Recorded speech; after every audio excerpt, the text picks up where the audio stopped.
takatifu ya Mungu ndani ya kitabu ya Mathayo sura 28 mstari wa 19 hadi 20. Pale Yesu anatuambia, nendeni mkafanye mataifa wawe wanafunzi. Nendeni mkafanye watu wawe wanafunzi. Mwanafunzi ni nani? Mwanafunzi ni mtu huyu anajitolea kwa kujifunza. Mwanafunzi ni mtu huyu lazima awe na daftari yake. Huyu ndio mwanafunzi, lazima kuwe na daftari. Mwanafunzi ni mtu huyu utamwona lazima awe na nini? Kalamu au peni. Mwanafunzi ni mtu huyu lazima awe na nini? Na rula. Huyu ndio mwanafunzi. Mwanafunzi ni mtu huyu utamwona anakuwa na begi ya kulinda daftari yake, kalamu, rula na vinginevyo. Ndio huyu mwanafunzi. Kwa nini anasoma? Kwa sababu maarifa, elimu haina mwisho.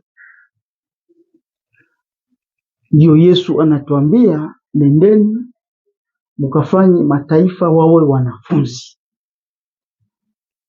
Huyu ndio mwanafunzi. Na tukiona mwanafunzi lazima tuone mwalimu. Mwalimu ni nani? Mwalimu ni mtu huyu anakuwa na maarifa mengi, elimu, nyuma ya kuelimisha watu wengine. Mwalimu ni mtu huyu anaelimika, mambo ya kuelimisha watu wengine. Mwalimu lazima awe na mavitabu ya kuleta mafundisho. Tunaona aina mengi ya walimu. Walimu ya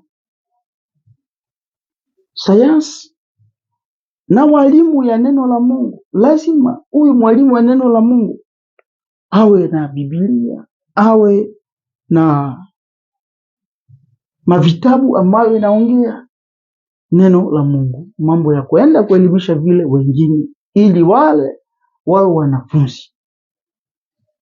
Ndio huyu mwalimu. Na tukiona mwalimu lazima tuone darasa. Darasa lazima uone kibao. Ndio maana unaona kibao yetu iko hapa. Kibao kwa ajili ya kuandika elimu. Ndani ya darasa lazima uone chaki au makapeni, mambo ya kuandika. Mbali na hiyo lazima uone kifutio, mambo ya kufuta ambayo iliandikwa, mambo ya kuandika ingine. Ndani ya darasa lazima uone maviti. Hii ndiyo darasa ya kuleta elimu ambayo itasaidia watu wengi, ambayo itaongoza watu wengi. Hii ndiyo darasa. Yesu akisema ya kwamba nendeni mkafanye mataifa wanafunzi, lazima tujifunze hiyo yote. Ndio huyu mtu ataitwa mwanafunzi, ndio ataelimika. Ndiyo maana huduma letu ya prayer ministry for spiritual protection in Christ, ambayo inapatikana ndani ya makona mengi ya Afrika na nje ya Afrika, inatubebea leo habari njema ya kujifunza kina ya neno la Mungu, ya kujifunza ufunuo, ufafanuzi ya mafumbo ya Biblia.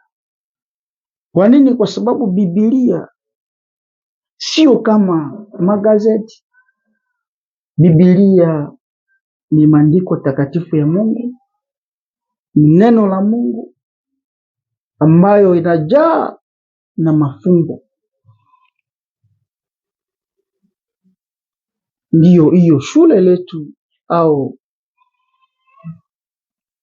huduma letu ya prayer ministry inatubebea hiyo habari njema. Ndiyo maana nasimama tena mbele yako kwa kukupa hiyo taarifa ya kwamba tangu juzi na kuendelea, mwisho tarehe 30 mwezi huu ya 11, tunaendelea na